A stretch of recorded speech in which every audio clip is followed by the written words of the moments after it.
know, you need to want to win. And I think all these kids want to win out here. It's just who wants to win the most, you know. People look at us and like we're running a race team for our first year, you know. Team Albertson's been around since 1995, going racing with my dad, and my dad figured out a way to go to the local dealer and to get deals on bikes or to get free motorcycles for me, you know, and advertising for them. You know, it's all stuff that we've been doing for years now. It's been a tough year, to say the least. Putting the team together and employing people, it's been hard, it's been tough. A lot goes into building the team and getting out for the first round. Obviously the first 6 rounds are in California, so you kind of want to stay out there.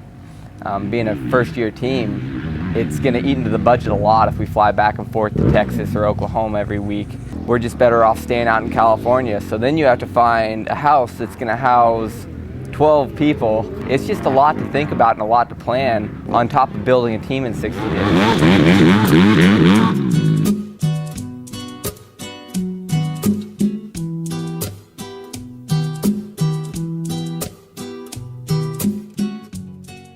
After going out to California and starting to ride again, I realized that my back wasn't feeling normal. Every time I rode, about 15 minutes into riding, it would just be to where I couldn't even function or walk. I'm in agony. It just makes you want to scream. It makes you want to like snap your handlebars in half. It sucks. It just seemed like more bad news after more bad news. We're gonna get a bunch of needles stuck in my back. Or actually not a bunch, just one with a bunch of numbing anesthetic. They're gonna do that, and then we're gonna see if my back's better, and if it is, then they're gonna do surgery tomorrow. I'm nervous that they don't like you having your camera in here. Because I guess that L5 and L4 vertebrae link down into your leg, the sciatic nerve, or it's all stuff that I don't know too much about. Yeah, the injection was brutal. The needle was like not good, but I guess we'll find out in 10 minutes if I'm fixed or not. So we got the back issue taken care of, and then it just went straight into all of a sudden having ankle pain all the time, and finally ended up going in, getting x-ray shot on it, and realizing that I had broken the navicular bone in my foot. And here we are, you know, 3 weeks before the race, and I've got a broken foot now. And of course, you know, Georgia, she gets the brunt of it. I don't like to really speak about problems that I have to the rest of the team or anybody else. I try to hide that from everybody else because I want to kind of lead by example, but Georgia, she definitely sees all angles of my emotion, and you know, just like at the track the other day, I just kind of lost it, you know. Seriously, if that's that painful, there's no point in riding. I can't even ride. I can't even ride on my fucking balls of my feet. Well, no when I go over this jump, I have to sit down because I'm afraid if I'm on the arches, I'll blow my feet off in that rut. Well, then let's not ride today. There's no point. I'm gonna fucking finish this 6 out and be done.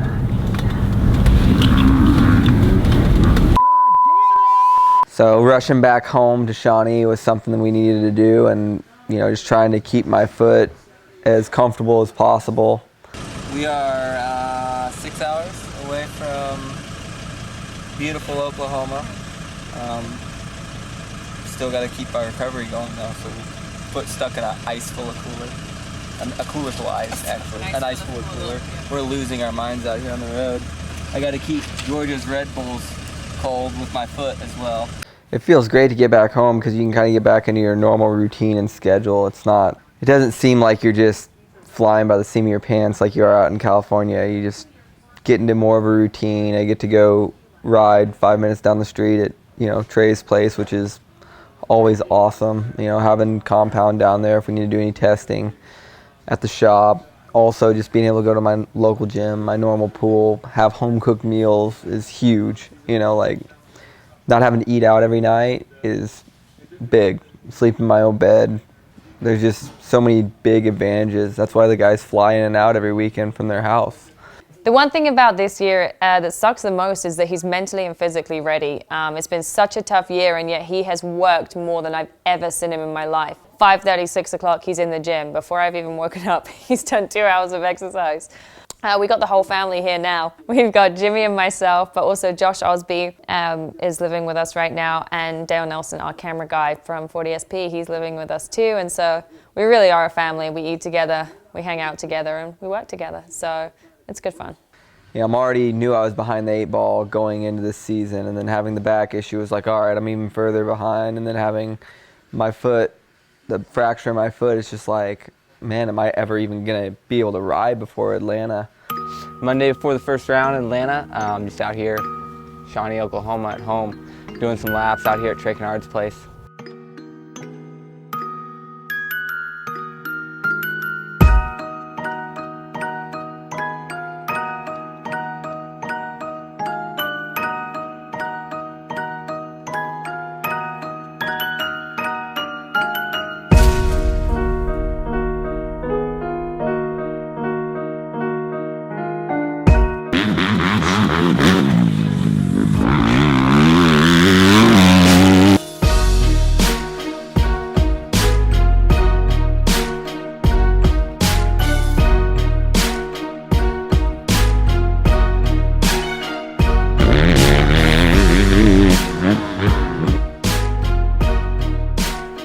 It's kind of a shame because this whole journey and this whole process with the team, I really feel like we've built a solid effort. You know, it always seems like you can work on stuff and you're never going to be quite fully ready for something, but at this point I'm just lucky to be racing this week, and I haven't raced almost a year now since the last time I lined up. I think Indianapolis Supercross last year was the last race I was at, so just to get back out there and line up on a gate, it's going to be a lot of fun.